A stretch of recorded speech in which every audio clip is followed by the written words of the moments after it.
12ª lâmina, 12º arcano.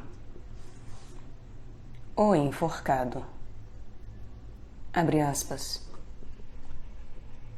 Em verdade te digo, quem não nascer do alto não pode ver o reino de Deus.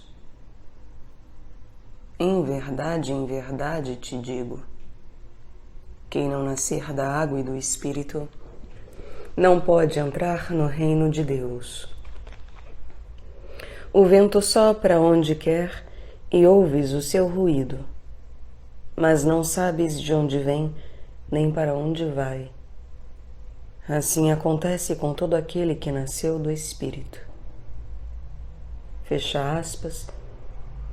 João, capítulo 3, versículos 3º, 5º e 8º. Abre aspas.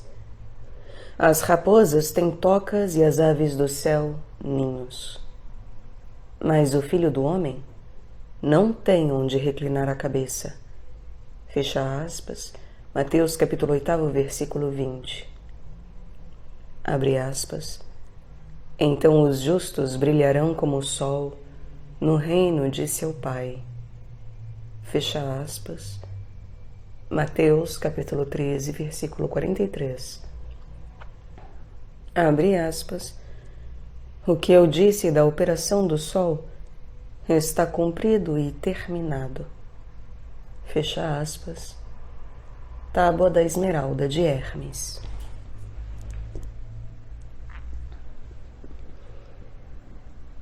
Caro amigo desconhecido, eis diante de nós a lâmina do 12º arcano do tarô, o enforcado.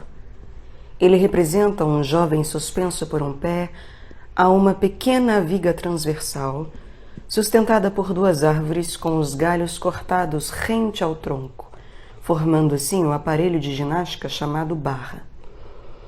À primeira vista, a posição de um homem de cabeça para baixo, suspenso por um pé a uma barra, com a outra perna livre e dobrada na altura do joelho e com as mãos amarradas atrás das costas, evoca naturalmente a ideia de gravitação e de tortura que o conflito pode infligir ao homem.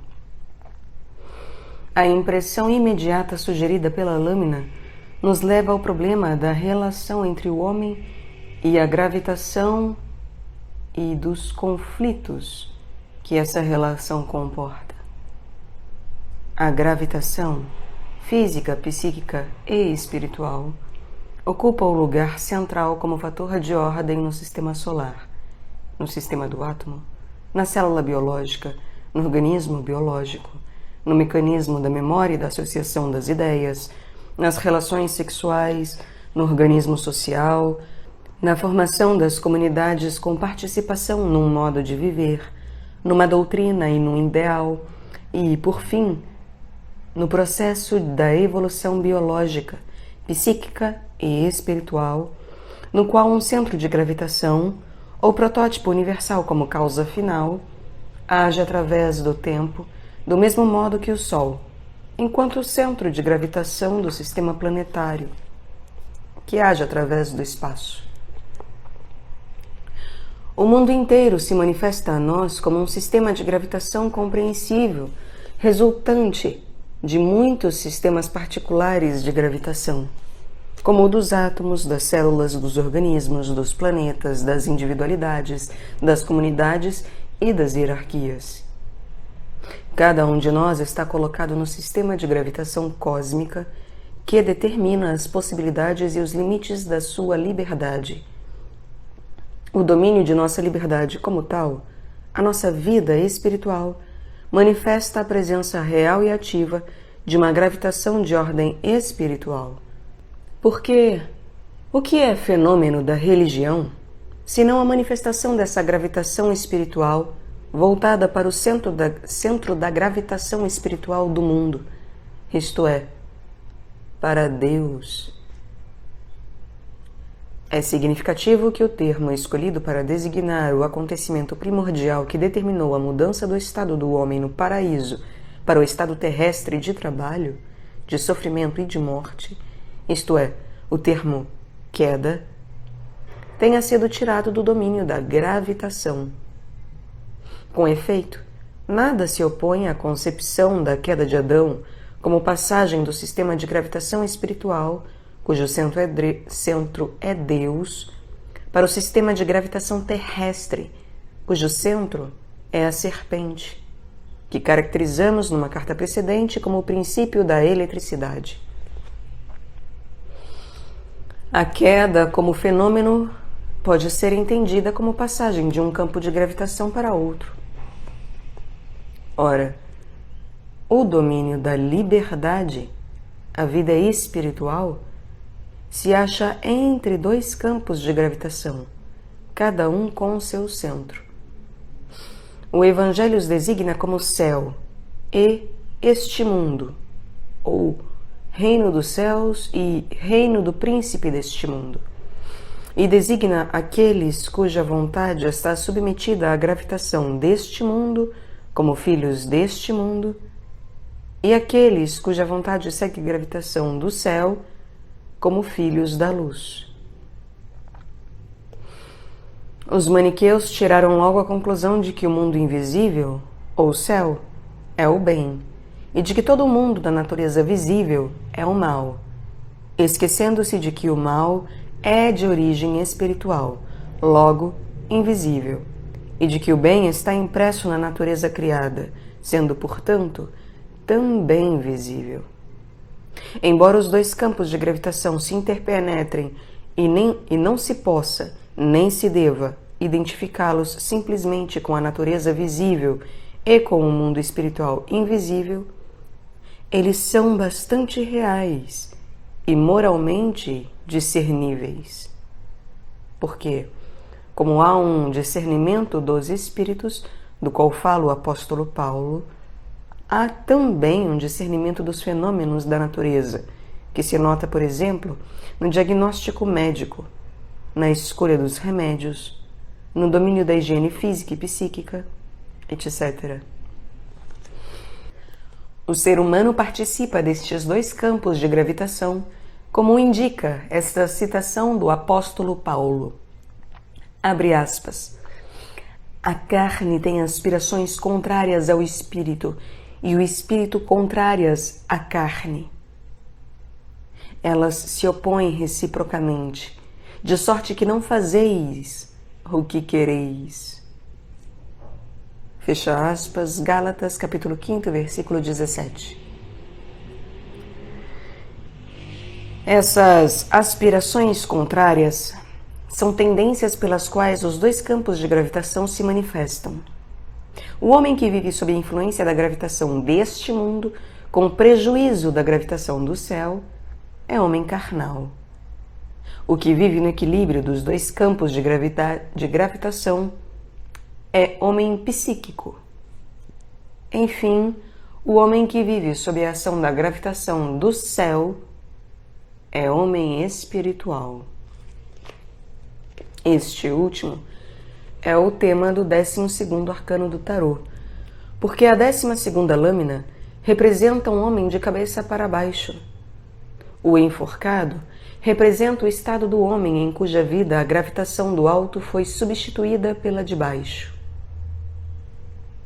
Devemos dizer, em primeiro lugar, que a atração do alto é tão real como a de baixo e que o estado do ser humano que, enquanto vivia, passou do campo de gravitação terrestre para o do céu, é, de fato, comparável ao do enforcado da lâmina. Ele é, ao mesmo tempo, um benefício e um martírio, ambos muito reais. A história do gênero humano dá testemunho da realidade da atração do alto. O êxodo para os desertos do Egito, da Palestina, da Síria e outros, começando por São Paulo de Tebas e Santo Antão o Grande, não era outra coisa senão a manifestação da atração irresistível do alto. Os padres do deserto, pioneiros desse êxodo, não tinham nenhum programa nem plano de fundar comunidades ou escolas de espiritualidade cristã comparáveis à yoga hindu. Não, O que eles sentiam era o apelo irresistível do alto para a solidão e a vida inteiramente consagrada à realidade espiritual. Assim, Santo Antão o Grande diz, abre aspas, como os peixes que ficam na terra seca morrem, também os monges que demoram fora da cela ou passam o tempo com pessoas do mundo se relaxam na tensão da solidão. Devemos, portanto, como os peixes do mar, voltar à cela para não esquecermos, demorando fora, a vigilância interior. Apoftegma de Santo Antão, número 10. A atenção da solidão. Eis o elemento próprio das almas sob a ação da atração do alto. Como os peixes procuram o mar, elas procuravam a solidão, na qual encontravam a tensão, isto é, a relação entre a gravitação do céu e da terra, que lhes era tão necessária como a água aos peixes. Era na solidão que eles podiam viver, isto é, desenvolver a temperatura espiritual, respirar o ar espiritual, estancar sua sede espiritual e saciar sua fome espiritual. Fora da solidão e da tensão da vigilância interior, que ela significava para eles, os padres do deserto sentiam frio, não podiam respirar e sofriam de sede e fome espiritual. Eis, bem diferente de programas e planos, a realidade da atração do céu agindo na vida dos padres do deserto.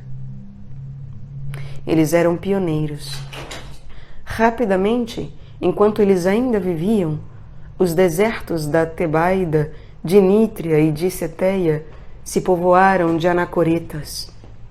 Então São Pacômio fundou no Alto Egito os cenóbios, os precursores dos mosteiros que conhecemos, onde muitos eremitas viveram em comum sob a autoridade de um superior ou abade. Essa forma de vida foi adaptada e aperfeiçoada mais tarde por São Basílio, no Oriente, e por Santo Agostinho, Cassiano e São Bento, no Ocidente.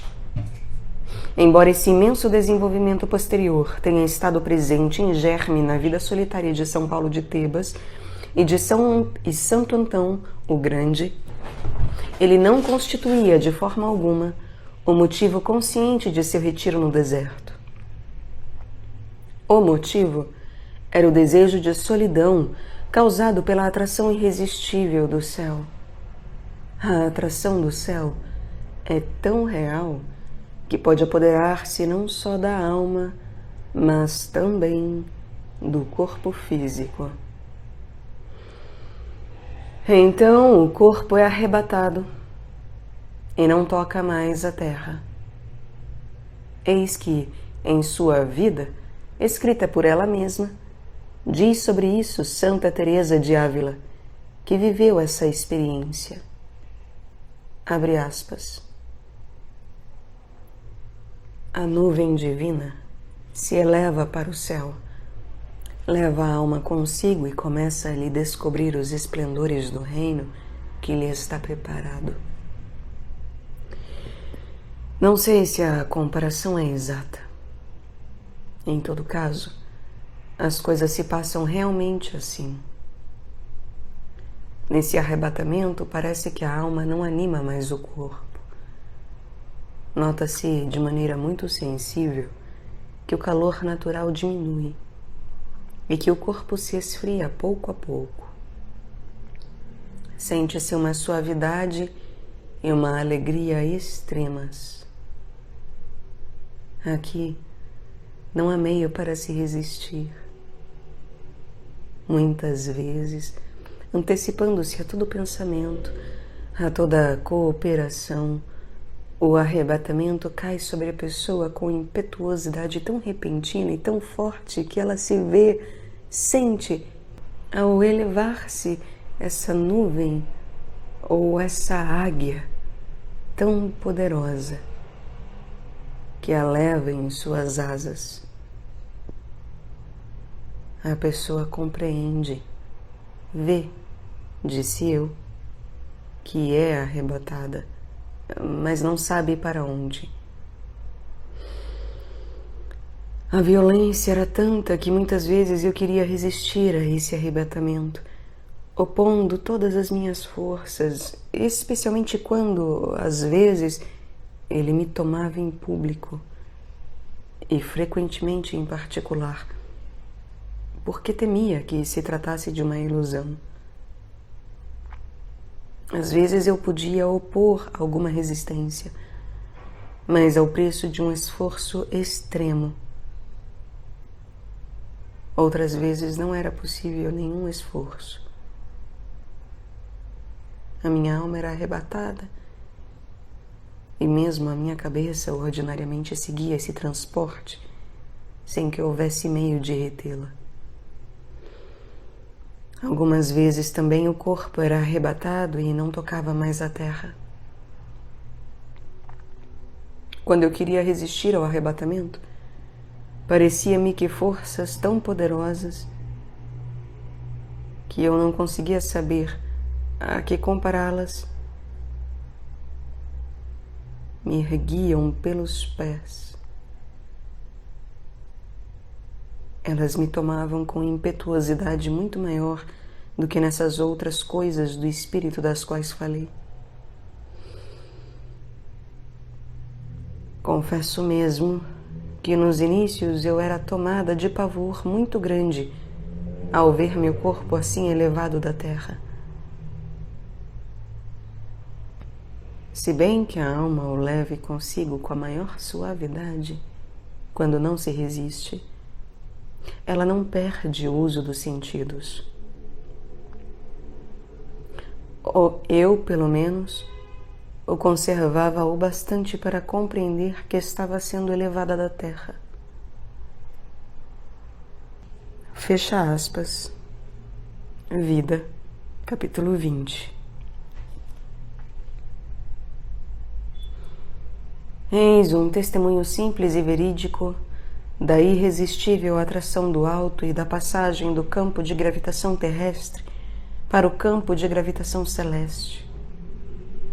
Santa Teresa viveu essa experiência, no qual o corpo é arrastado com a alma, que, por sua vez, está sob a atração da ação que emana do centro da atração espiritual, o qual, no seu caso, era o Senhor.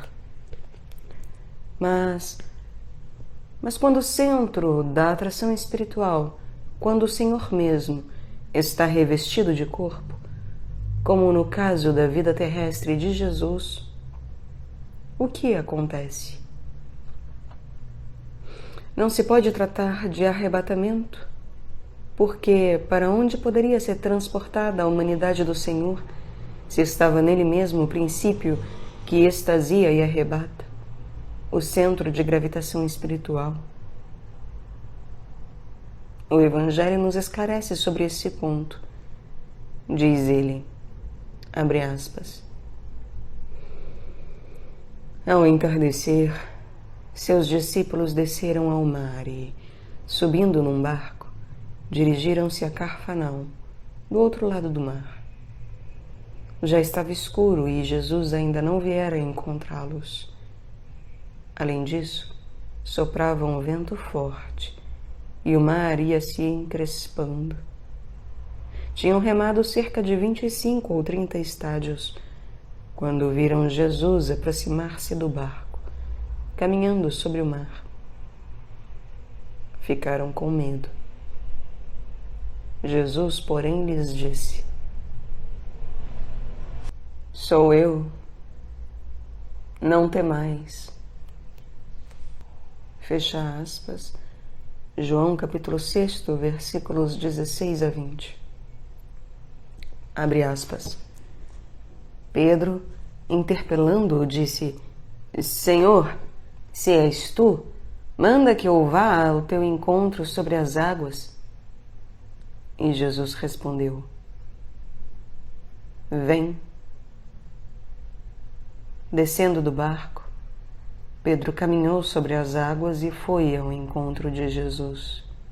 Mas, Sentindo o vento, ficou com medo e, começando a afundar, gritou: Senhor, salva-me! Jesus estendeu a mão prontamente e o segurou, repreendendo-o. Homem fraco na fé, por que duvidaste? Fecha aspas. Mateus capítulo 14, versículos 28 a 31. A chave da resposta está nas palavras: sou eu, não temais. A tradução geralmente aceita de ego eimi, me fobeiste, em grego, ou ego sum, nolite timere, em latim, é sou eu, não temais.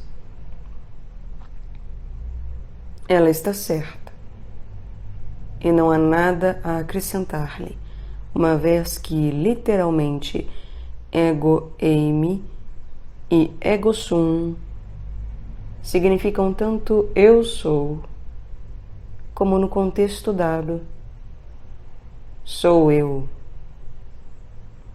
O contexto prevalece.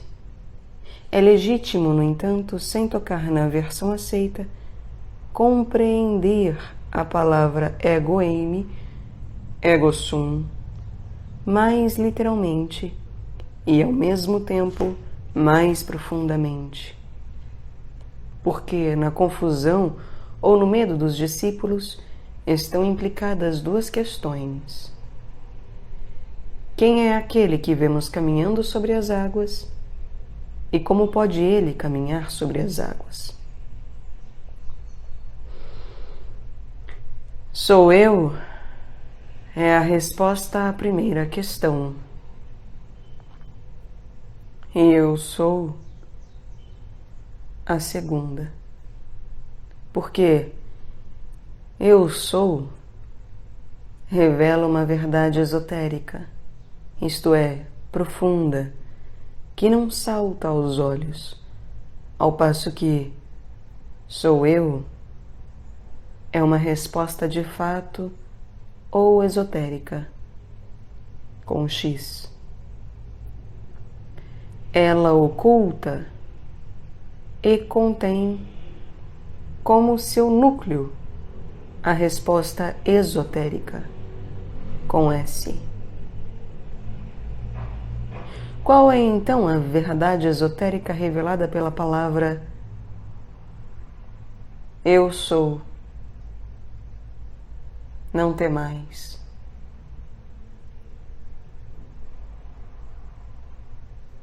Eu sou é a fórmula da revelação no mundo da existência da essência divina de Jesus. O Evangelho todo é a história dessa revelação gradual, cujos estádios são resumidos pelos diversos aspectos do eu sou compreensivo, pois tais como eu sou a verdadeira videira, eu sou o caminho, a verdade e a vida, eu sou a porta, eu sou o pão da vida, eu sou o bom pastor, eu sou a luz do mundo e eu sou a ressurreição e a vida. A palavra eu sou, não temais, saída da boca daquele que caminha sobre as águas, significa eu sou a gravitação, e aquele que se agarra a mim não afundará nem será tragado, porque o temor é devido à ameaça de ser engolido pelas forças elementares da gravitação inferior, isto é, de ser levado pelo jogo das forças cegas do mar agitado, que é o campo elétrico da morte. Eu sou. Não temais. É então a mensagem do centro ou mestre da gravitação celeste mostrada pela mão estendida a Pedro, que estava afundando. Há outro campo de gravitação, diferente do da morte, e aquele que o alcança pode andar sobre as águas, isto é, transcender o elemento agitado deste mundo, o campo da gravitação elétrica da serpente.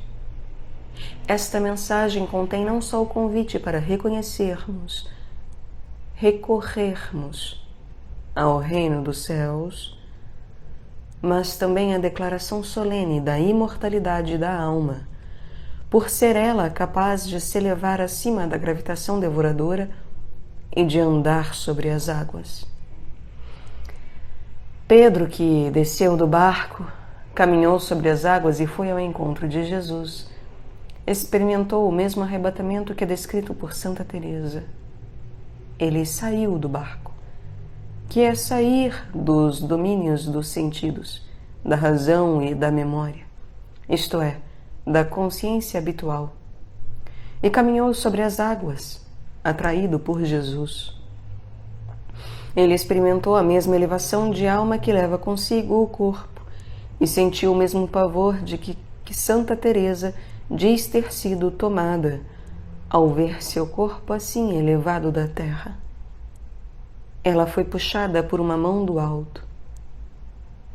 Pedro foi socorrido pela mesma mão. Santa Teresa e Pedro viveram a experiência do mesmo êxtase psicossomático, como ademais muitos outros santos e santas. Mas a questão que nos ocupa aqui é a do estado de Jesus caminhando sobre as águas. Também ele estava em êxtase? Não. E eis o porquê. O êxtase é a saída da alma, seguida às vezes pelo corpo, do domínio dessas potências que são a razão discursiva, a memória e a imaginação. Tanto Santa Teresa como Pedro passaram em seu arrebatamento por estádios. Tu és. Eu me aproximo de ti. Não sou eu. És tu quem vive e age em mim. É, pois, a atração do tu divino, culminando na união com ele, que constitui o essencial de seu êxtase psicossomático, ao passo que Jesus andou sobre as águas, não em virtude do êxtase, da saída de sua humanidade, mas em virtude do êxtase, isto é, do recolhimento em si mesmo, virtude ativa marcada pela fórmula Eu sou. Não temais. A humanidade de Jesus caminhando sobre as águas não seguia um tu que a atraísse e mantivesse, mas abandonou-se ao eu divino do Filho do Pai Eterno, presente em si mesmo. Ego sum, nolite timere. Eu sou, não temais. Significa então, eu sou a gravitação. Como o Sol no mundo visível, transporta-se a si mesmo e atrai os planetas. Do mesmo modo, eu sou o verdadeiro Sol do mundo invisível que se transporta a si mesmo e atrai e sustém os outros seres. Não temais, porque eu sou. Caminhando sobre as águas, Jesus revela outro mistério. Ele não só se mantinha sobre as águas, mas também caminhava. Movia-se numa direção bem definida no sentido horizontal. Caminhava para o barco de seus discípulos. Nessa caminhada para o barco, já está contida em germe e se revela de modo essencial toda a sua obra, temporal e eterna, isto é, seu sacrifício, sua ressurreição e tudo que está implicado na sua promessa. Eis que eu sou convosco todos os dias, até a consumação dos séculos. O barco com seus discípulos é, pois, e será, até o fim dos séculos, o fim do eu sou caminhando sobre as águas. O seu êxtase, o seu recolhimento profundo em si mesmo, não o afasta dos navegantes do mar agitado da história e da evolução, como não o faz desaparecer no outro mar, no mar calmo do Nirvana. Muito ao contrário, o eu sou comporta a caminhada até o fim do mundo para o barco dos seus discípulos. Os eremitas do deserto, o êxtase psicossomático de Santa Teresa e de Pedro e Jesus caminhando sobre as águas, o conjunto desses fatos deveria fazer nosso espírito ver a realidade espiritual e manifesta da gravitação celeste. Foi por causa disso que nos estendemos nesses temas. Devemos, todavia, acrescentar a consideração de fatos que podem parecer de ordem da gravitação celeste, mas que não têm nada a ver com ela. Os fatos aos quais me refiro são os da levitação ou elevação do corpo, os quais poderíamos ser tentados a considerar como da mesma natureza que os arrebatamentos psicossomáticos de Santa Teresa e de Pedro, ou até da caminhada de Jesus sobre as águas. Assim, a lenda atribui a Simão, o mago, o poder de elevar-se fisicamente no ar. São conhecidos também casos de levitação de médiuns espíritas.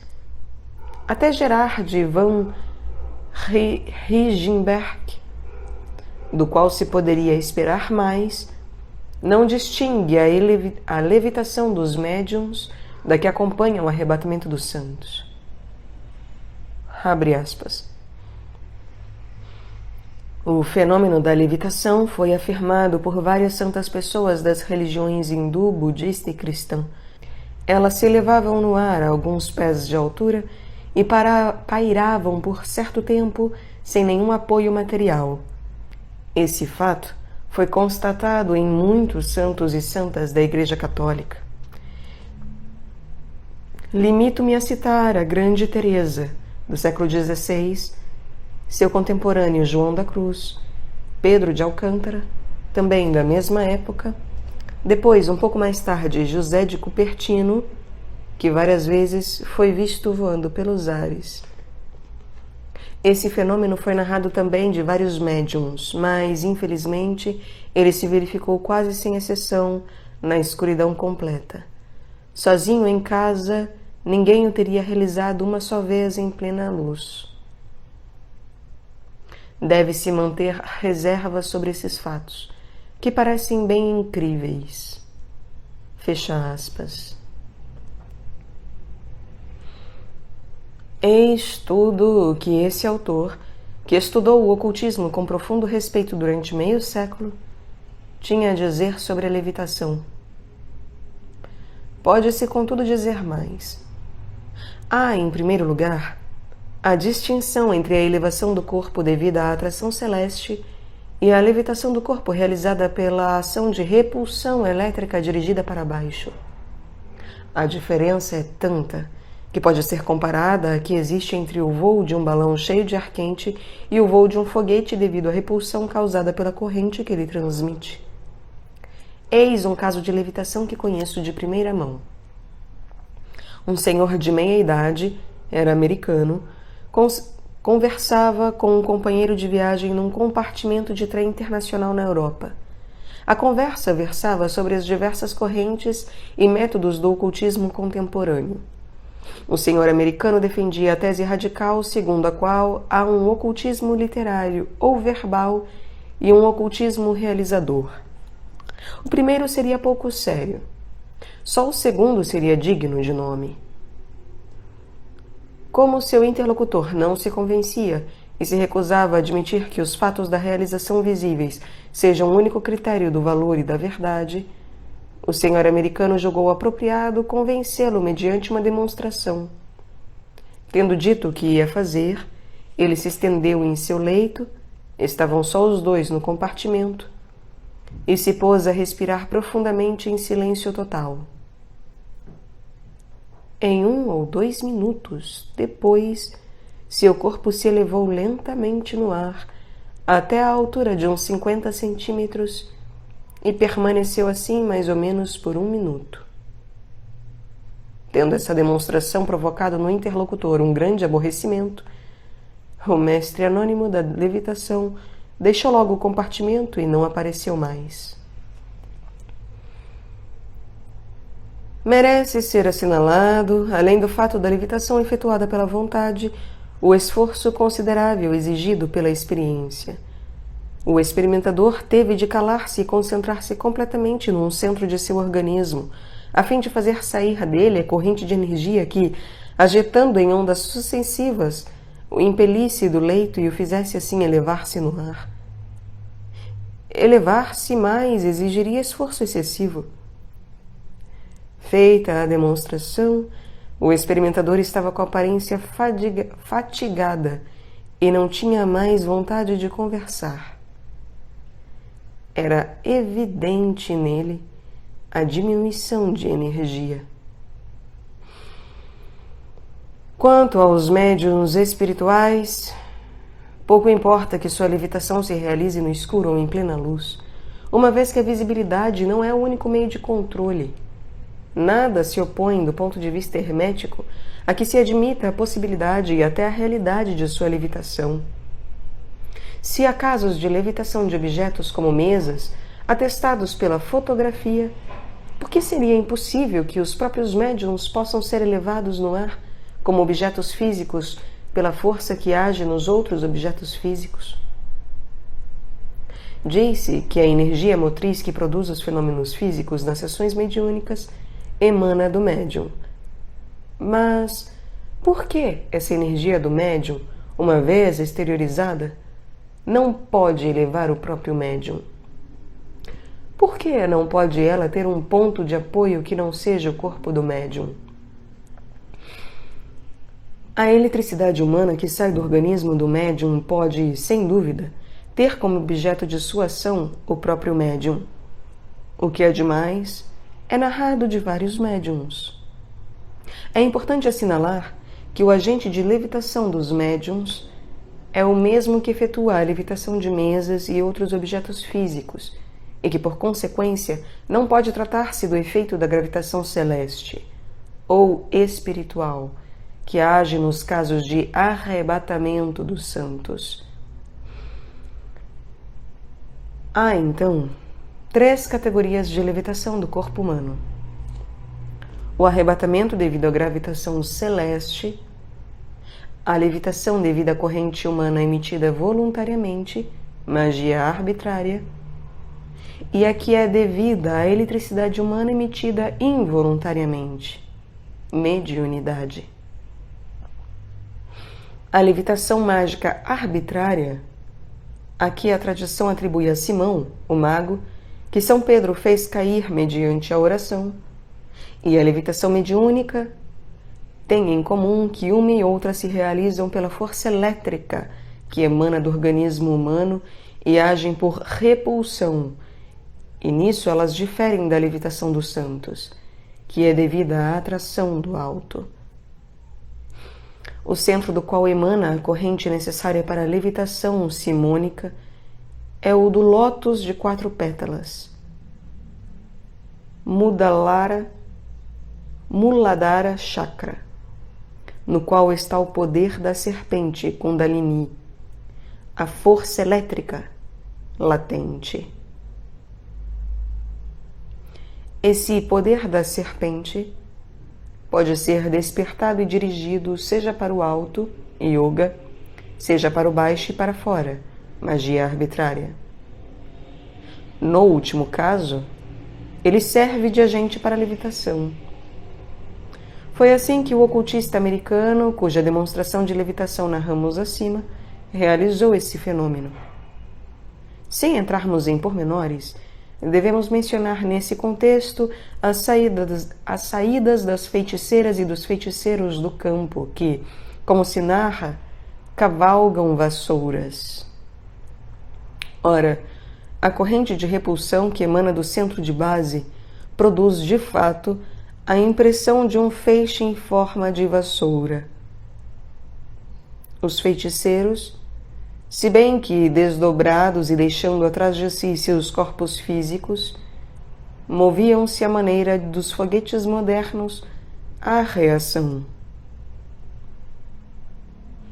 Na Estônia, esse fenômeno é descrito de maneira mais adequada mediante o uso do termo tulehant, que significa feixe de fogo, em lugar de vassoura. O que precede mostra que não se deve usar o mesmo modelo para tudo, para a levitação dos santos, para a levitação simônica e para as dos médiuns. Basta dar-se ao trabalho de distingui-las com clareza para não confundi-las.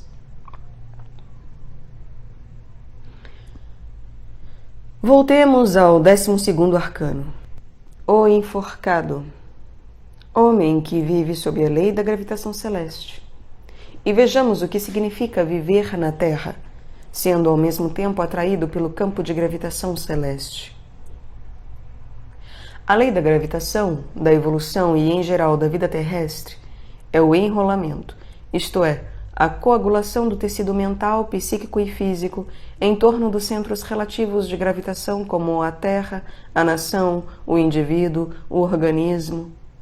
Ao passo que a lei da gravitação, da evolução e, em geral, da vida espiritual é a irradiação, isto é, a extensão do tecido mental, psíquico e físico, partindo de centro absoluto de gravitação.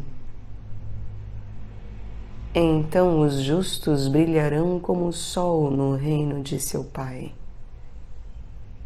Tal é a característica da lei de gravitação celeste.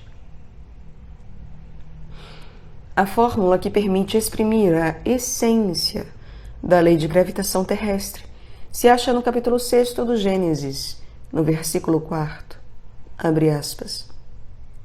Naquele tempo, e também depois, quando os filhos de Deus se uniam às filhas dos homens, e estas lhes davam filhos, os gigantes habitavam sobre a terra. Esses homens famosos foram os heróis dos tempos antigos. Fecha aspas.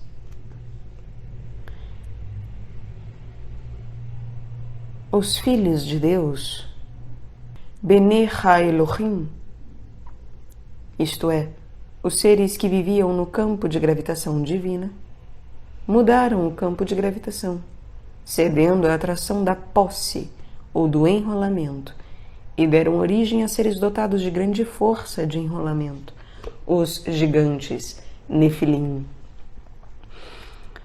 Eles trocaram a irradiação, o estado de filhos de Deus, pelo enrolamento, o estado dos gigantes sobre a terra. E, desde esse tempo, o mundo do enrolamento tende a produzir o herói forte, Gibor, enquanto o mundo da irradiação tende a fazer nascer o arauto da irradiação, Sadik, ou o justo sobre a terra. Não faz ainda muito tempo, Friedrich Nietzsche exaltava o ideal do Gibor, do super-homem, Übermensch, enquanto batia com varas e coroava de espinhos o justo, dando-lhe bofetadas e zombando dele em seus livros Ecce Homo e Anticristo. O mundo está dividido entre o Gibor, o herói forte, e os que amam o Sadik, o justo. Nietzsche mostrou com vigor e talento que é assim. É realmente assim. A gravitação terrestre e a carne impele a humanidade para o ideal do enrolamento, isto é, da posse, do poder e do prazer. A gravitação celeste, o espírito, a atrai para o ideal da irradiação, isto é, da pobreza, da obediência e da castidade. Que os ocultistas, os esoteristas e os hermetistas se deem conta desse estado de coisas e compreendam que o único partido que eles podem tomar sem trair a alma da tradição é o de se colocarem resolutamente e sem reserva ao lado da irradiação, do justo, do suspenso. Que abandonem os sonhos e os fantasmas do super-homem, que ainda dominam algumas confrarias e sociedades esotéricas na forma de grão-mestre, grande iniciado e arquimago. Que as nossas comunidades se tornem como as pessoas que aprendem com todo mundo, em lugar de ensinarem a todos. Recrutem elas homens que vivam com a consciência de terem errado diante de Deus, do próximo e do mundo, e não com a certeza de terem tido razão. Obedeçam elas à atração celeste que age despertando a tendência e o amor, a pobreza, a obediência e a castidade. Devemos não só ver e pensar com clareza, mas também querer com clareza, porque não podemos servir a dois senhores ao mesmo tempo.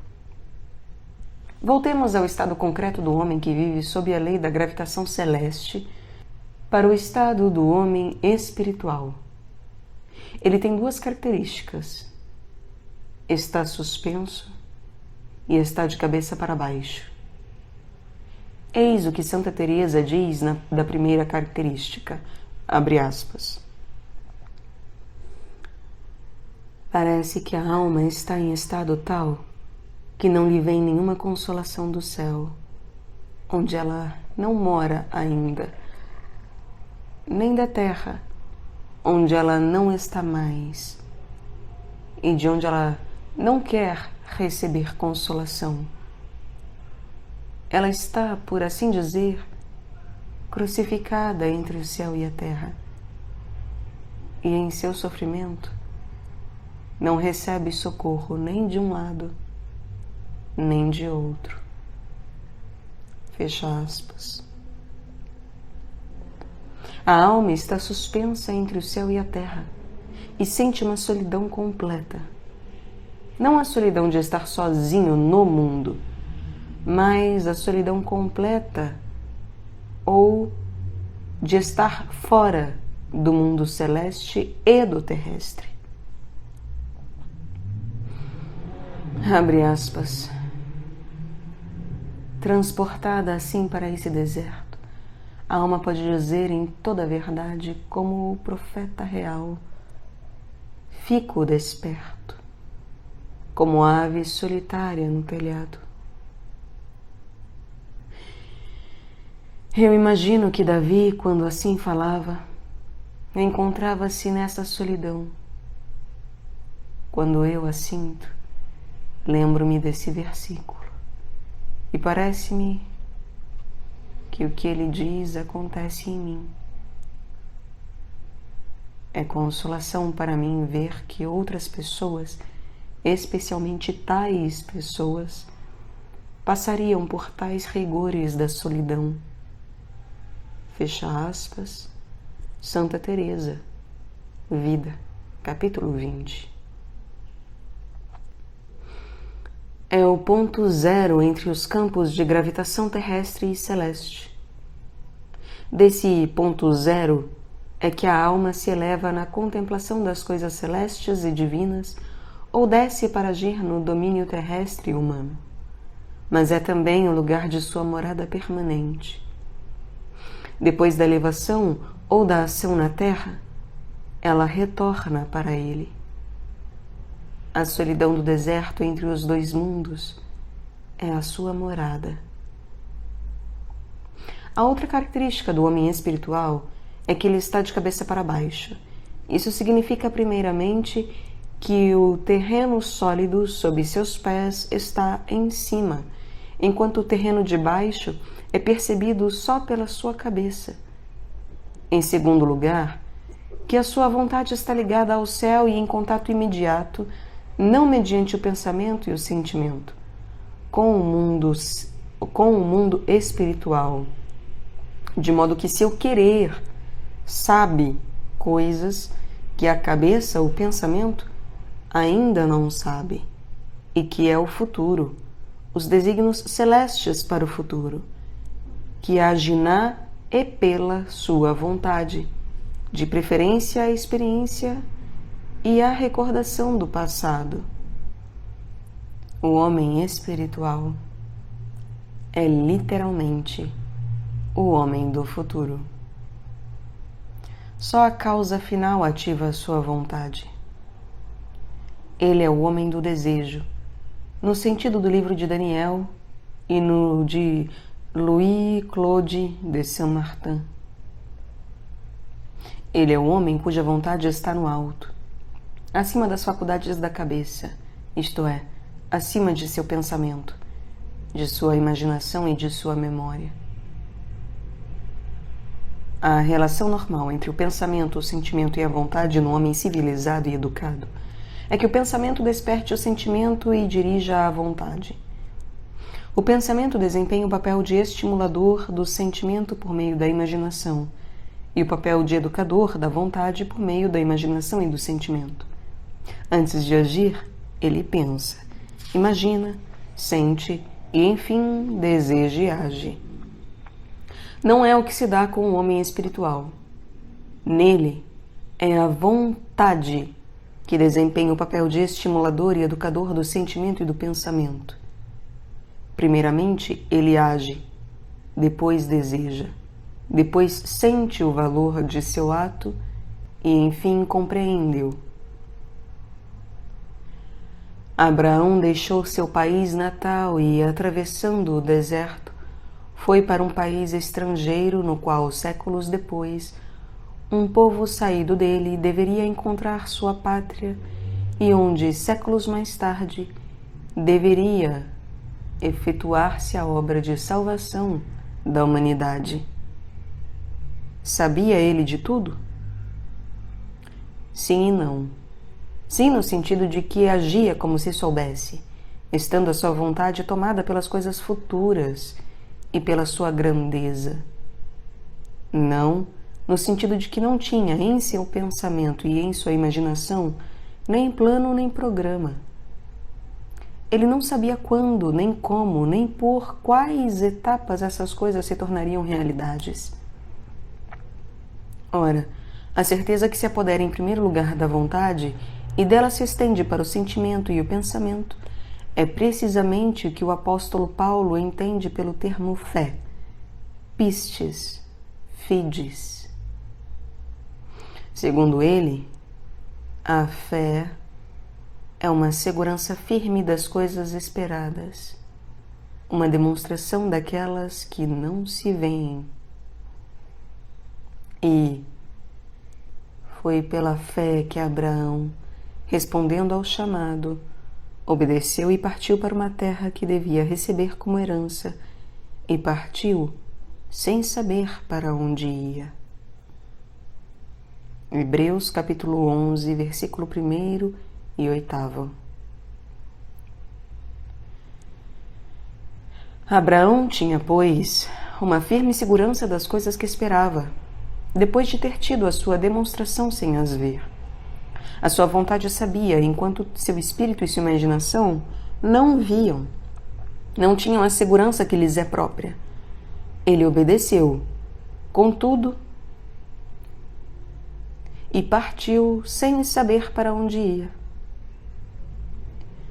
Agiu antes que seu pensamento e sua imaginação tivessem compreendido o mundo das coisas que estava implicado em seu ato. Quando ele partiu, sua cabeça seguia seus pés. Seus pés estavam então para cima, enquanto exprimiam o mandamento do céu, e sua cabeça lhes obedecia e estava para baixo, enquanto só via as privações, os riscos e perigos do que ia fazer. Abraão estava precisamente no estado do enforcado de nosso arcano. Foi pela fé que Abraão, respondendo ao chamado, obedeceu e partiu. Respondendo ao chamado, obedeceu. Eis a chave do mistério da fé, do saber da vontade. A vontade é força ativa. Por natureza, ela não é um órgão de percepção. Para poder perceber, ela deve não tornar-se passiva, porque assim ela adormeceria e se evaporaria, uma vez que a sua natureza é atividade e que, cessando de ser ato, ela cessaria de ser vontade. Mas mudar de centro de gravitação, isto é, transformar-se, e de minha vontade tornar-se tua vontade. Somente o ato interior do amor é que pode mudar o centro ao qual a vontade serve ou em volta do qual ela gravita. Em vez de gravitar em torno do centro eu, ela pode orientar-se para o centro tu. Essa transformação, efetuada pelo amor, é o que se chama obediência. É pela obediência que a vontade pode perceber. O que ela pode perceber, o que lhe é infundido, é a revelação do alto, que a inspira, dirige e fortalece.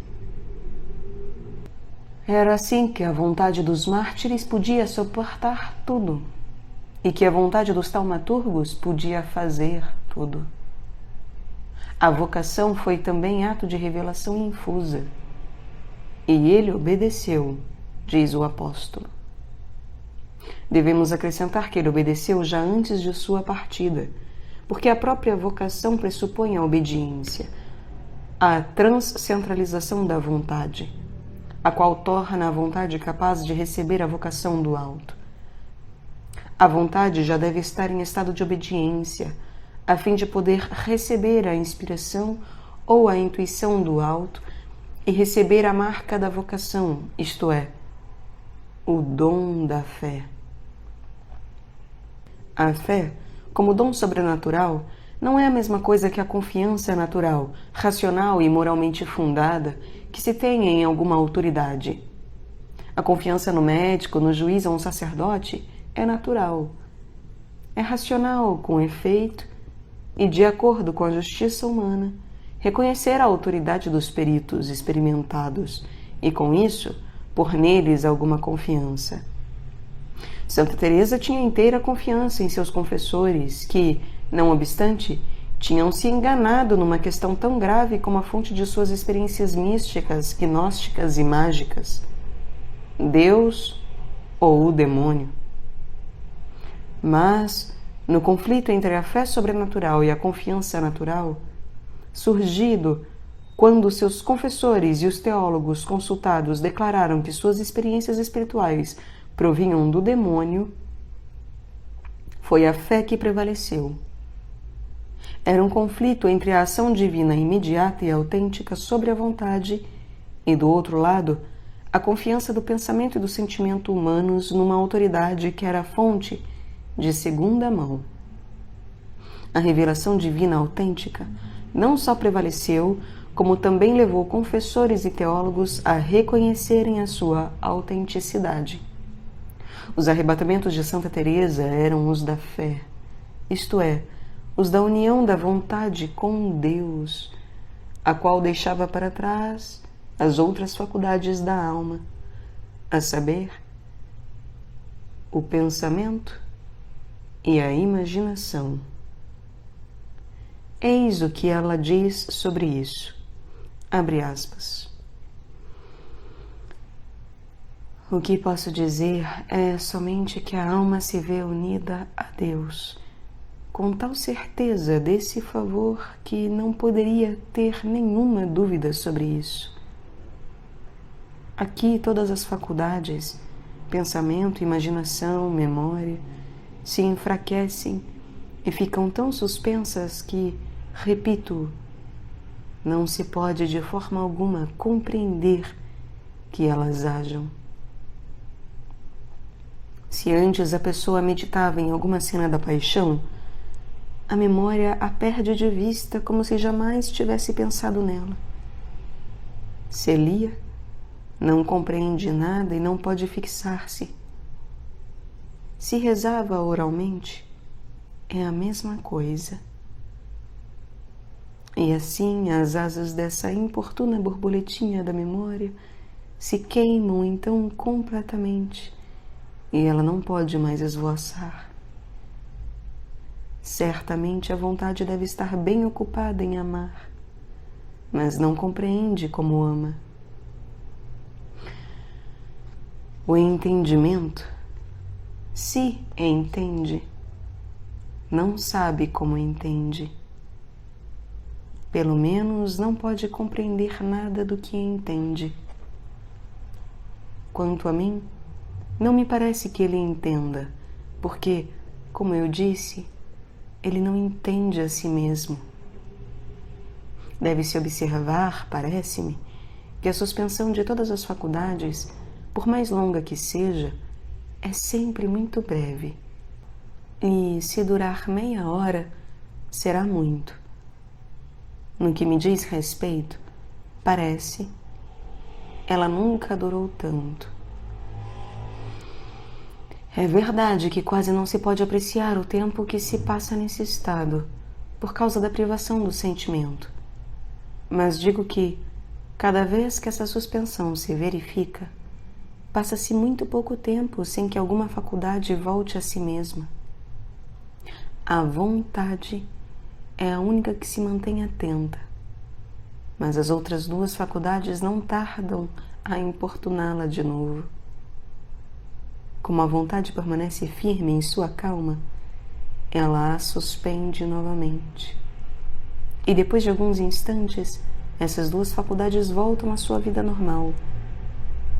Durante esse vai e vem, a oração pode prolongar-se e, de fato, prolonga-se por algumas horas. Porque, desde que essas duas faculdades começaram a inebriar-se, saboreando esse vinho todo celeste, voltam facilmente à suspensão, a fim de serem mais favorecidas. Elas acompanham, pois, a vontade, e as três juntas são mergulhadas na alegria. Fecha aspas. Vida, capítulo 18.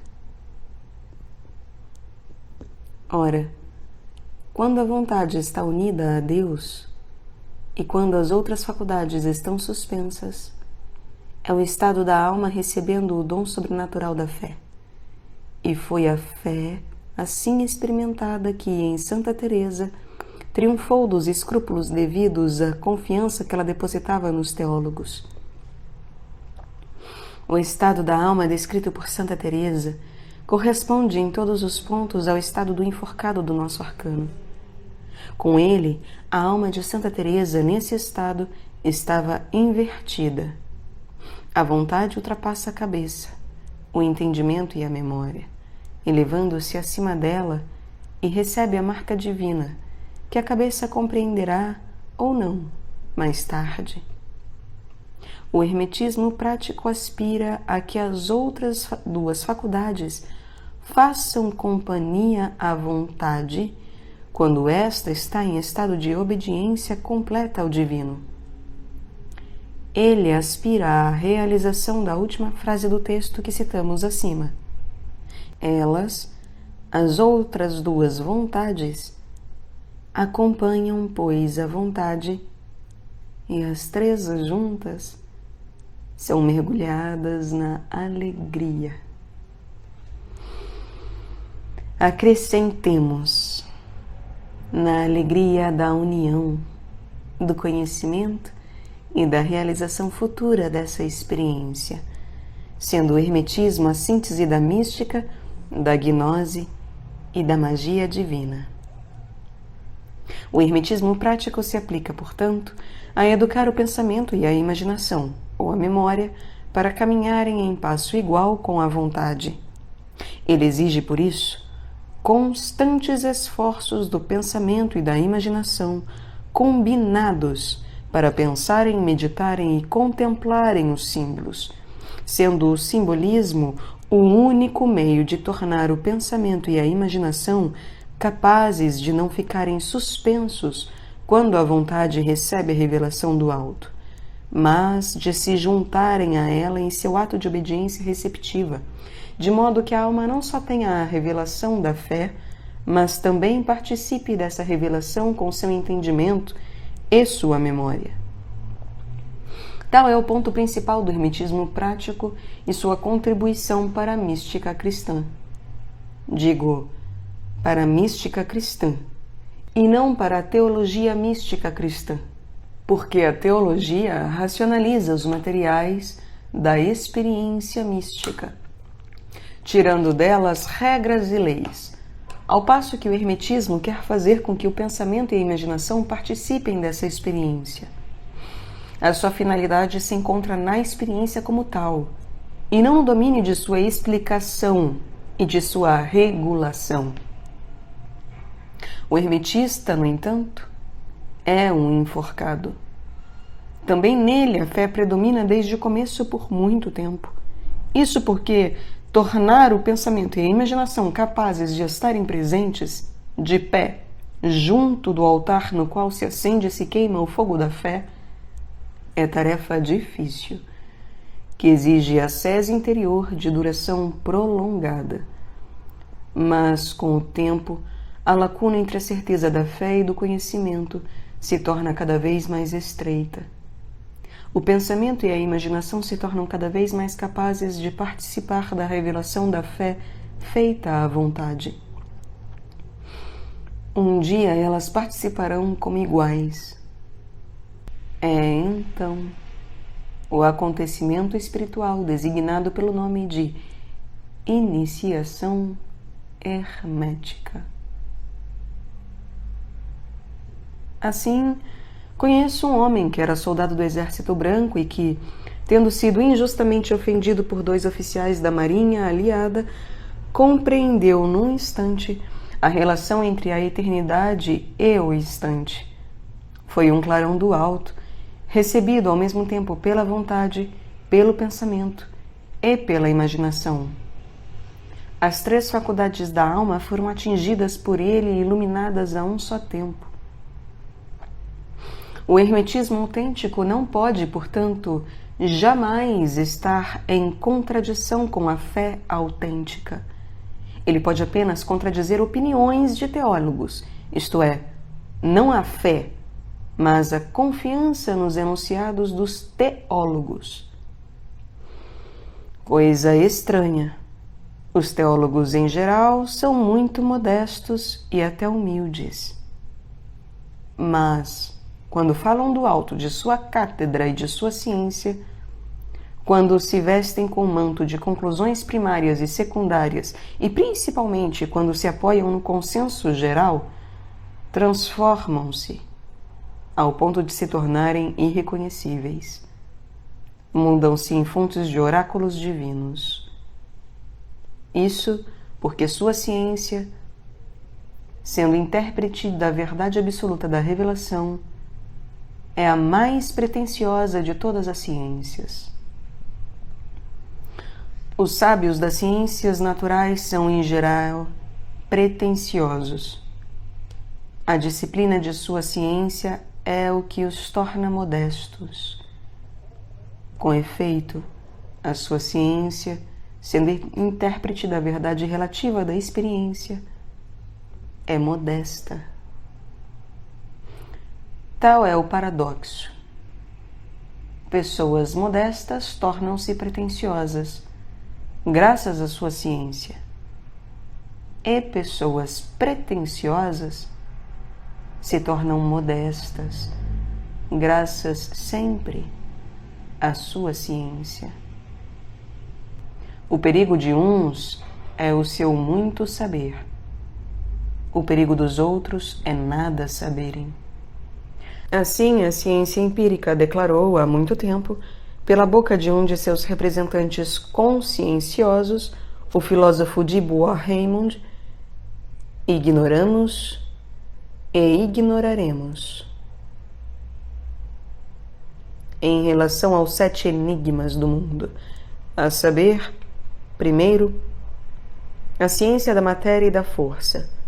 Segundo, a origem do movimento. Terceiro, a origem da vida. Quarto, a finalidade dos seres vivos. Quinto, a origem da sensação. Sexto, a origem do pensamento e da língua. Sétimo, o livre-arbítrio.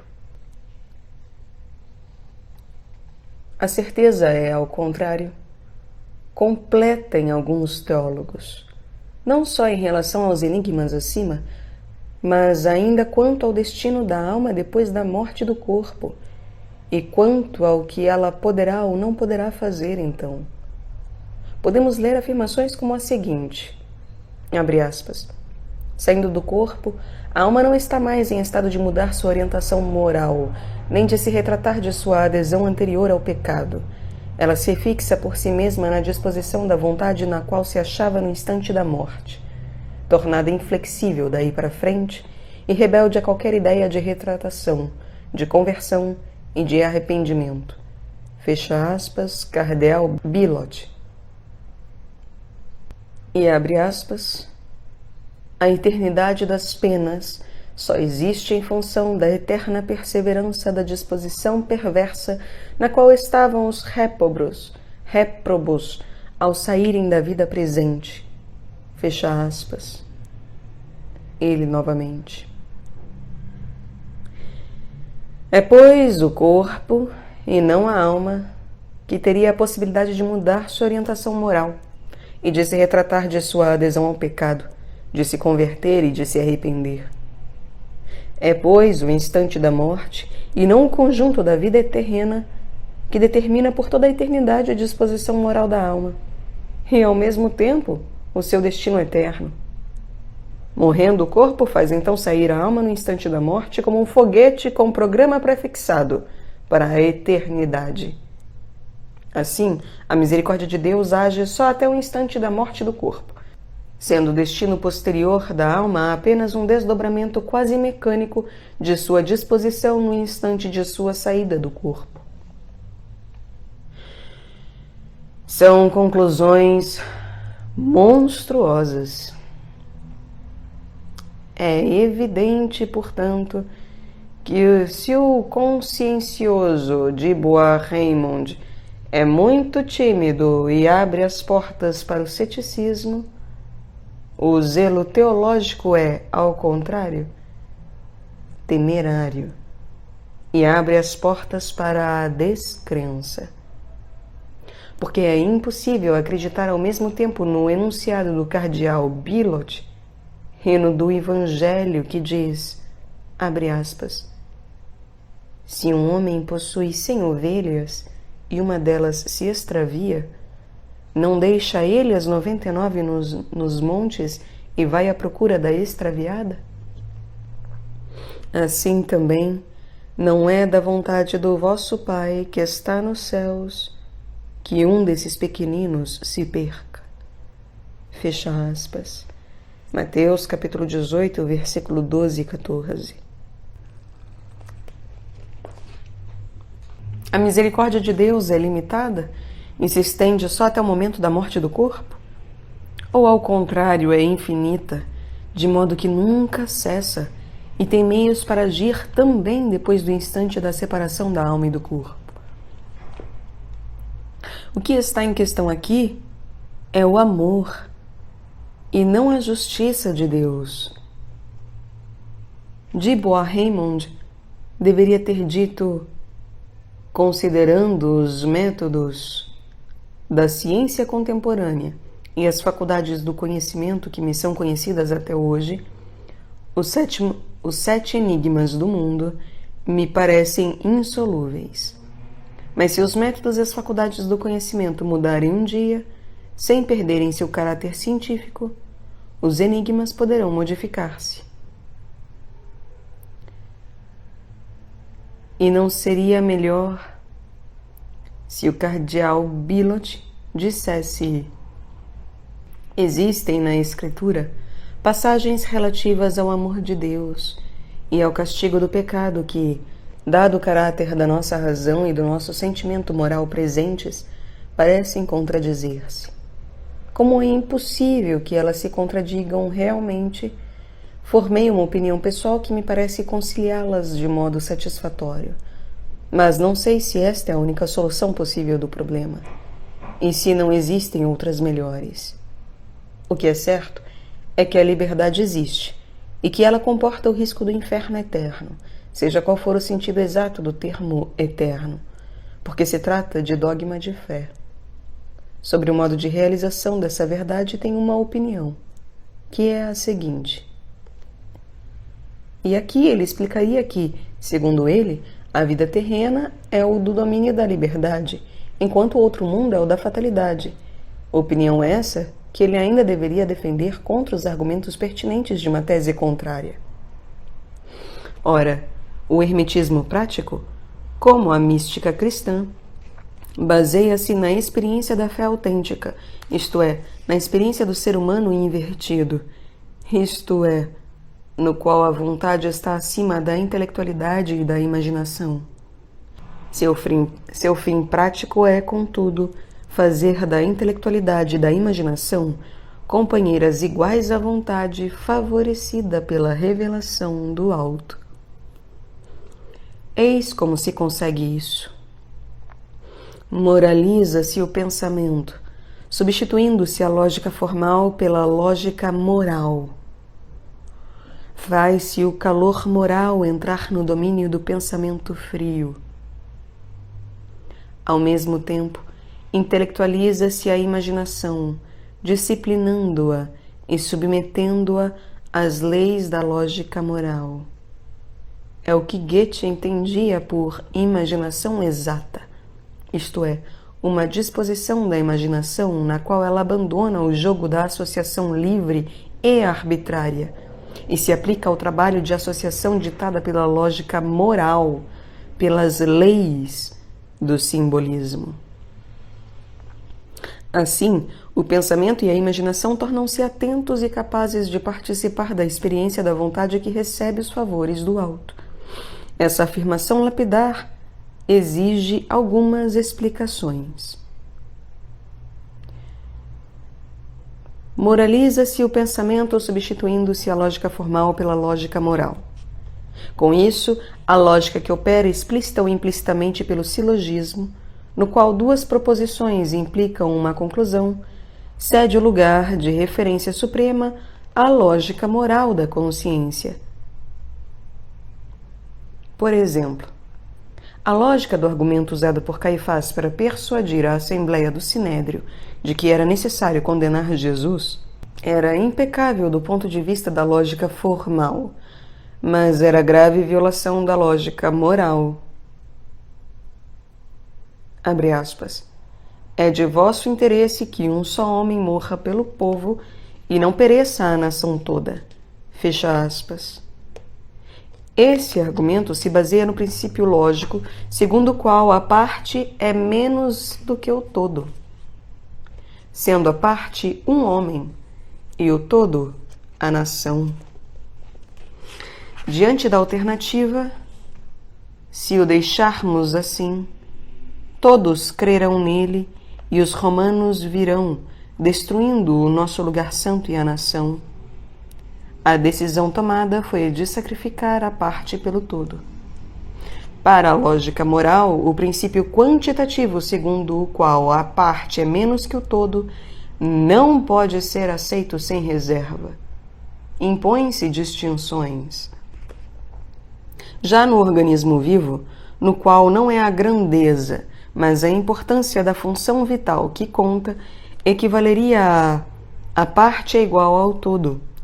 Porque o coração, por exemplo, sendo pequena parte do organismo humano, não pode ser sacrificado sem se destruir a vida de todo do organismo.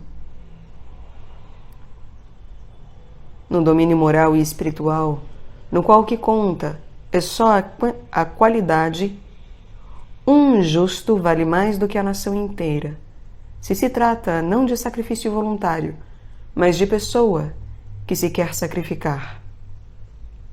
Assim, no domínio espiritual e moral, esse princípio lógico pode transformar-se em seu contrário.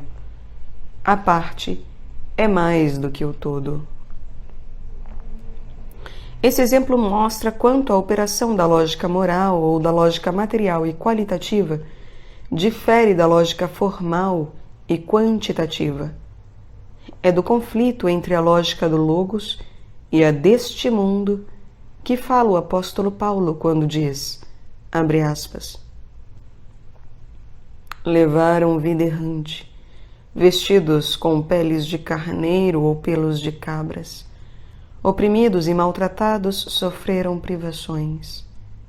Eles, de quem o mundo não era digno, erravam pelos desertos e pelas montanhas, pelas grutas e cavernas da terra. Fecha aspas. Hebreus capítulo 11, versículo 38. A lógica moral é a analogia humana da do Logos, que ilumina todo homem que vem ao mundo. É a lógica da fé, isto é, a lógica do pensamento que participa da revelação concedida à vontade. A lógica moral introduz o calor na luz do pensamento que, de lunar que era, quando tinha só a luz fria, sem calor, torna-se então solar. Intelectualiza-se a imaginação disciplinando-a e submetendo-a às leis da lógica moral. Isso significa que deve ser aplicada uma espécie de ascese à vida da imaginação para se transformar seu jogo arbitrário em trabalho inspirado e dirigido do alto. É ao simbolismo que cabe aqui o papel principal, preparador e educador. Porque o simbolismo é simultaneamente imaginativo e lógico, mas a sua lógica é a lógica moral. Assim, os arcanos constituem uma escola prática de educação da imaginação, a fim de torná-la capaz de participar da revelação do alto em pé de igualdade com o pensamento solarizado e com a vontade zodiacalizada. Ela se intelectualiza, então, isto é, perde o calor febril que lhe era próprio e se torna luminosa. Seleniza-se, torna-se lunar como era a intelectualidade antes da sua solarização pela lógica moral. A oração pelas almas do purgatório, um lugar de refrigério, de luz e de paz, dai-lhes, Senhor. Exprime bem o que é necessário à imaginação para que ela se abra para a reflexão e abandone a fantasia. A zodiacalização da vontade, a solarização do pensamento e a selenização ou lunarização da imaginação, três termos que escolhemos para assinalarmos o sacrifício voluntário dessas três faculdades feita pela alma ao céu, significam que a vontade se torna o órgão de percepção e de execução da alma voltada para Deus, como é o zodíaco no macrocosmo, que o pensamento se torna quente e luminoso como é o sol no macrocosmo. Enfim, que a imaginação pode refletir a verdade como a lua reflete o sol no macrocosmo. Trata-se, pois, do sacrifício das três faculdades da alma ao céu. Esse sacrifício não é nada mais do que os três votos tradicionais da obediência ou sacrifício da vontade, de pobreza ou sacrifício do pensamento, e de castidade ou sacrifício da imaginação. Assim, a vontade, o pensamento e a imaginação se tornam refletores da revelação do alto, em lugar de serem instrumentos do arbítrio humano.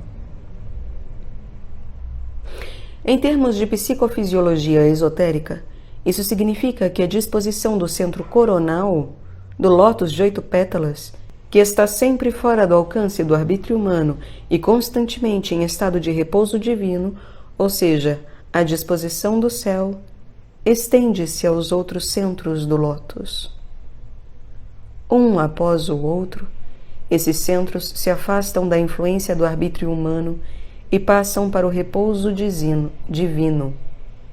Vale dizer, tornam-se órgãos de revelação pura. Assim, toda a organização psicofísica se torna instrumento divino. A santidade é atingida quando todos os 7, ou raramente 8 centros, estão inteiramente à disposição do céu. Os graus de santidade, do ponto de vista da organização psicofisiológica humana, são medidos pelo número e pela qualidade dos centros que estão à disposição do céu. Em geral, os hermetistas não chegam à santidade completa, na qual todos os 7 centros são colocados à disposição do divino, porque a sua obra e a sua missão, quando a missão, exigem esforços que pressupõem a preservação da iniciativa humana. E, pelo menos, o centro frontal, o lótus de 2 pétalas, permanece à disposição da liberdade ou, conforme o caso, do arbítrio humano, porque ele é o centro da iniciativa intelectual. O lótus de 2 pétalas pode ser tomado pela revelação do alto por algum tempo, mas, em geral, deve permanecer à disposição pessoal do hermetista. Seria muito penoso para o hermetista se só pudesse voltar o olhar intelectual para o que é determinado pelo alto. Conheço um homem que tinha perdido, assim, o uso do centro da iniciativa intelectual, que é também o da direção da atenção. Sendo hermetista, sofreu muito com isso. Ele podia compreender os grandes problemas de alcance geral, mas estava como que paralisado no tocante aos seus problemas pessoais. Não podia pensar no que queria, nem dirigir sua atenção para o que queria ver e compreender, até que a intervenção de um benfeitor do alto restituiu-lhe o uso do centro em questão.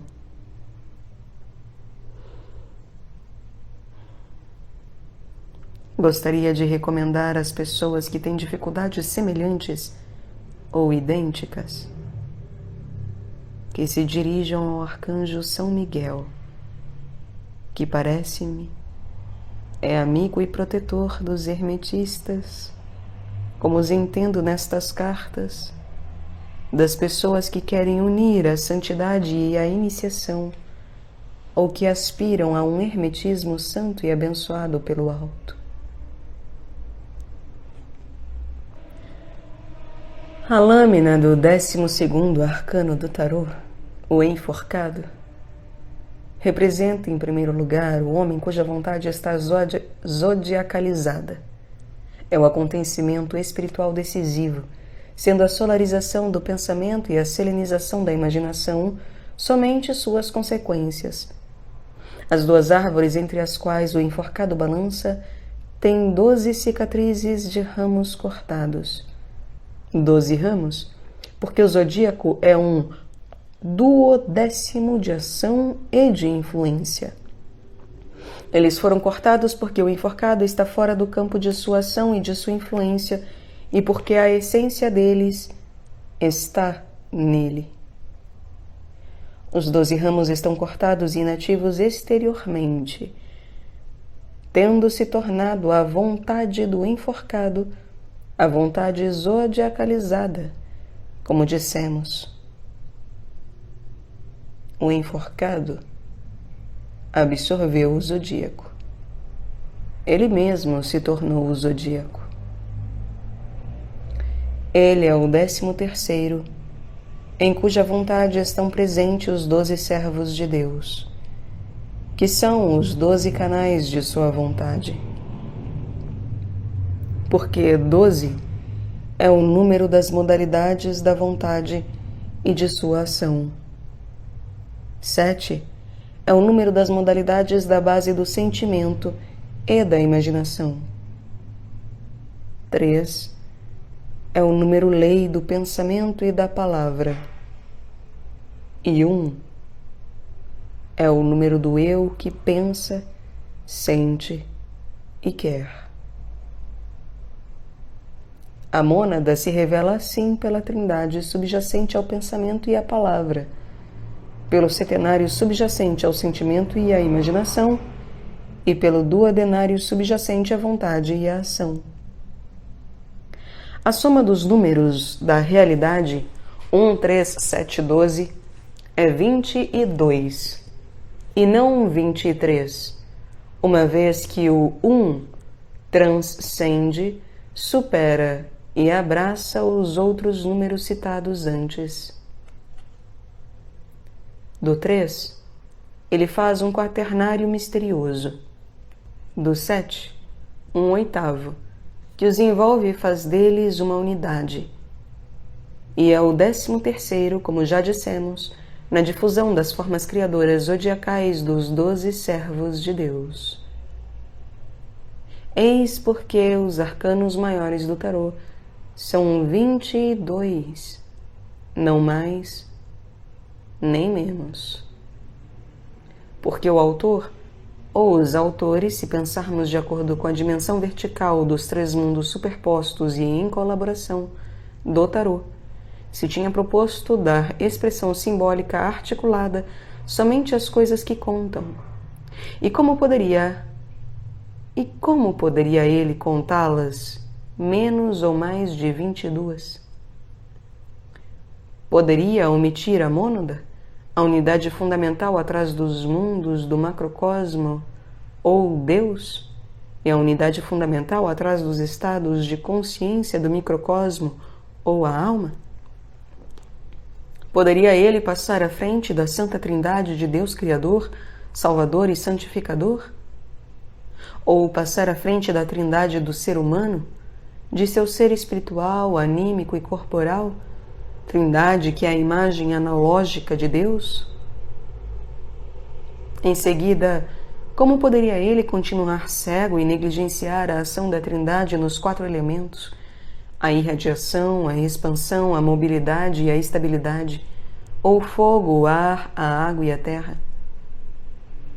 E depois de ter apreciado a ação da Trindade no quaternário dos elementos, como poderia ele deixar de dar atenção à manifestação real da ação da Trindade pelo quaternário, isto é, das 3 vezes 4 modalidades da ação trinitária por 4 meios de realizá-la?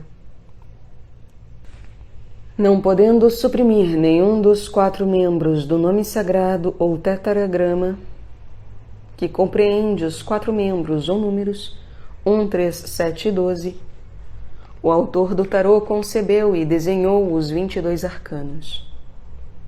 Mas 22 são 4, e 4 são 3 revelando 1. O tarô é, portanto, a unidade comentada de 22 maneiras simbólicas. Quanto ao enforcado, os 12 ramos das 2 árvores entre as quais ele balança foram cortados. Isso significa, ou indica, que ele reduziu os 12 a 1 e que ele, o enforcado, é a única manifestação deles. Ele, por assim dizer, engoliu o zodíaco, o que significa que a sua vontade se tornou idêntica à vontade, que se manifesta de 3 vezes 4 maneiras. Ele traz em si a síntese das 12 modalidades da ação da vontade fundamental e divina, ou antes, é carregado por ela. Eis o que significa a redução de 12 a 1. é ser suspenso e invertido e viver sob o signo da gravitação celeste em lugar de viver sob o signo da gravitação terrestre. Dissemos há pouco, o enforcado é o 13º. Ser o 13º pode significar duas coisas.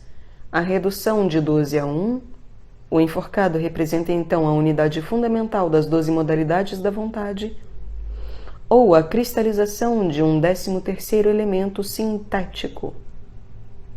Neste último caso, tratar-se-ia do esqueleto, que é a última cristalização sintética da vontade zodiacal e que é tanto o princípio como a imagem concreta da morte. Como a morte e a sua relação com o esqueleto será o tema da carta seguinte relativa ao 13º arcano do tarô. A morte. Peço-te, caro amigo desconhecido, que te lembres então da contextura de dois problemas como ela é indicada aqui. O problema da identidade da vontade individual com a vontade divina e o da atração para o alto em seus dois aspectos, o do êxtase e o da morte. Porque a zodiacalização da vontade pode verificar-se tanto no êxtase como no caso da morte natural. O enforcado representa a primeira alternativa, isto é, a unidade fundamental das 12 modalidades da vontade. Estas últimas são as causas eficientes e finais da irradiação, da expressão, da mobilidade e da estabilidade espirituais, psíquicas e materiais. Uma sensação profunda e vertiginosa desse fundo cósmico se encontra no hino cosmogônico da Rigveda. Naquele que o medita, ele desperta o sentimento da profundeza da incitação fundamental cósmica ou o sentimento da zodiacalidade. Eis o hino.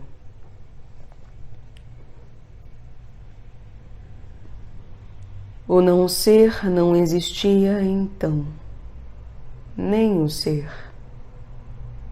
O espaço aéreo não existia, nem o firmamento além. Que é que se movia poderosamente? Onde? Sob a guarda de quem? Era a água insondavelmente profunda? Não existia nesse tempo nem morte, nem imortalidade. Não havia diferenciação entre a noite e o dia. O um respirava por seu próprio impulso, sem que houvesse sopro.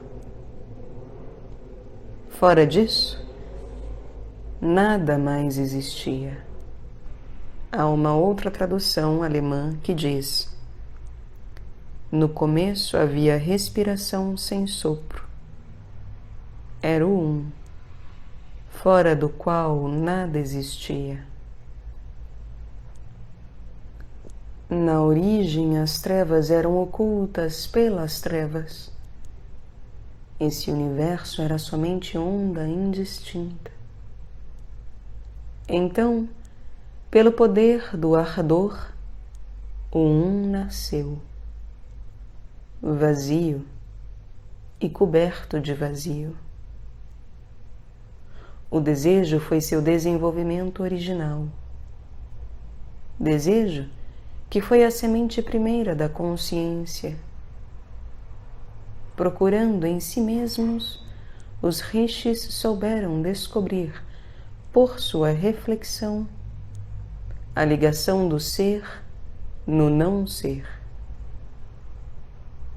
A sua corda estava esticada em transversal. Que é que estava embaixo? Que é que estava em cima? Havia doadores de sementes, havia poderes. O impulso espontâneo estava embaixo. O dom de si estava em cima. Fecha aspas.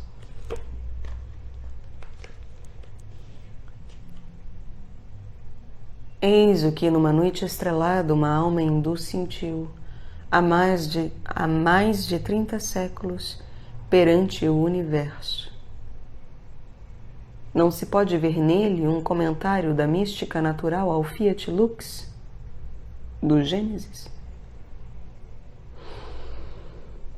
É dessa esfera profunda da qual o autor anônimo do hino védico tirava sua inspiração que o enforcado participa por sua vontade. Ele é a ligação entre o ser e o não ser, entre as trevas e a luz criada. Ele está suspenso entre o potencial e o real. E para ele, o potencial é mais real do que o real propriamente dito. Ele vive pela fé autêntica, o que o livro hermético Cori Cosmou designa como o dom do negro perfeito. Ou seja, o dom da certeza perfeita, tirada do negro nas trevas ultraluminosas. Porque há trevas com T minúsculo e trevas com T maiúsculo. As primeiras são as da ignorância e da cegueira. As últimas são as do conhecimento que ultrapassa as faculdades cognitivas humanas naturais. Elas se revelam à vidência intuitiva. São ultraluminosas no mesmo sentido em que os raios ultravioletas ultrapassam a escala da visibilidade do olho humano. Eis uma passagem da Vita Antoni, Vida de Santo Antão, escrita por Santo Atanásio, bispo de Alexandria, relativa a esse tema. Abre aspas. Mais tarde, outros, daqueles que, entre os gregos, passam por sábios, vieram perguntar-lhe a razão da nossa fé em Cristo. Antão lhes disse por intérprete: uma vez que vos apoiais especialmente em raciocínios, que sois fortes nessa arte e quereis que nós também não adoremos a Deus sem discursos demonstrativos, dizei-nos primeiramente as realidades e, sobretudo, o conhecimento de Deus, como são discernidos com exatidão? Por demonstração por discurso ou pela energia da fé? Que é mais antigo? A fé antiga ou a demonstração pelo discurso? Responderam eles: é a fé operante que é a mais antiga. É ela que é o conhecimento exato. Antão respondeu: dizeis bem, porque a fé nasce da disposição íntima da alma e a dialética da arte dos autores. Naquele em que está presente a energia da fé, a última não é necessária e pode ser supérflua, porque o que temos pela fé vós procurais estabelecê-lo por discursos, e muitas vezes não podeis expressar o que nós cremos. A energia da fé é, pois, melhor e mais firme do que os vossos raciocínios sofisticados. Fecha aspas. Temos aqui a comparação clara entre a certeza devida à energia da fé e a que é devida à demonstração por raciocínio. A diferença entre elas é a mesma que entre a fotografia de uma pessoa e o encontro com essa pessoa. É a diferença entre a imagem e a realidade, entre a ideia que se faz da verdade e a verdade como tal, presente e agindo. A certeza da fé decorre do encontro vivido com a verdade e com a sua ação persuasiva e transformadora, ao passo que a certeza procedente do raciocínio correto é somente um grau mais ou menos elevado da verossimilhança, porque depende da validade do nosso raciocínio e do caráter completo e exato dos dados que lhe servem de base. Um dado novo pode pôr abaixo todo o edifício do nosso raciocínio. Um dado que depois se verificou falso ou inexato pode ter a mesma consequência. Por isso, toda convicção fundada no raciocínio é intrinsecamente hipotética e implica a reserva seguinte: Se os dados que possuo são completos e exatos, e se não surgirem outros que contradigam, sou levado pelos argumentos seguintes a concluir que, etc, etc, etc. A certeza da fé não tem nada de hipotético. É absoluta. Os mártires cristãos não morriam por hipóteses, mas pelas verdades da fé, das quais tinham certeza absoluta. Seja-me poupada também a objeção de que também os comunistas, às vezes, morrem por seu marxismo-leninismo. Porque se eles o fazem voluntariamente, não é por seu dogma da supremacia da economia e de sua ideologia, mas pelo grão da verdade cristã que caiu em seus corações, pela preocupação com a fraternidade humana e com a justiça social. O materialismo, como tal, não tem e não pode ter mártires. E se parece tê-los, os mártires que ele se atribui testemunham, na verdade, contra ele. Porque eis o seu testemunho. Existem valores mais altos do que a economia e até do que a vida, já que sacrificamos não só os bens materiais, mas também a nossa própria vida. Tal é o seu testemunho contra o marxismo materialista. Eis agora seu testemunho contra a cristandade.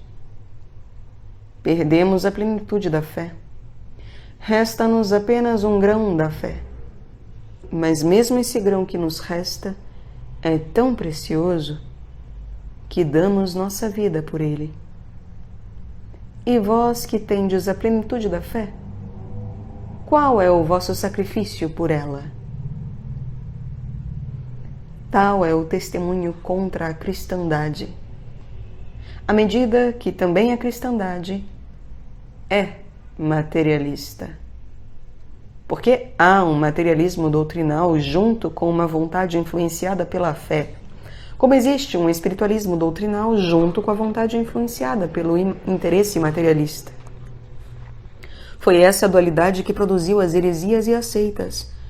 Assim, os adeptos de Ario negavam a divindade de Jesus, não por ser ela contrária à razão, mas por lhes parecer contrária à razão, uma vez que a sua vontade se opunha a um Messias divino, porque o Messias que eles queriam era um Messias que quisesse a ortodoxia judaica. Como a ortodoxia judaica rejeitou Cristo e fez com que ele fosse crucificado, acusando-o de se ter feito filho de Deus, os judeus responderam-lhe: nós temos uma lei e conforme essa lei ele deve morrer, porque se fez filho de Deus. João capítulo 19, versículo 7.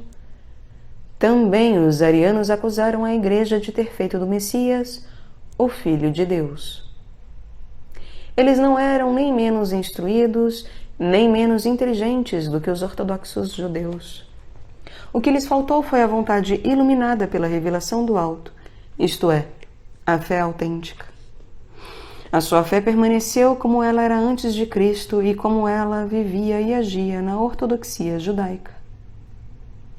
Com efeito, os arianos queriam outro Messias e, sendo cristãos, empenhavam-se em transformar o Messias em conformidade com a sua vontade pré-cristã.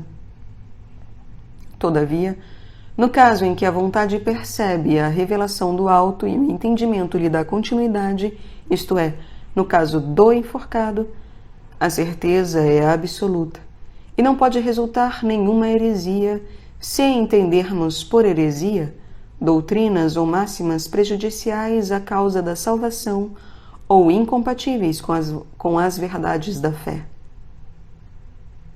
O enforcado pode ser acusado de heresia, mas nunca poderá ser seu autor. O seu elemento é a fé autêntica. E como poderia a fé autêntica, ou a ação divina na vontade humana, gerar coisas contrárias a si mesma?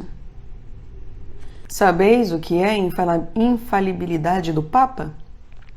Quando ele fala ex cátedra sobre matéria de doutrina e de moral?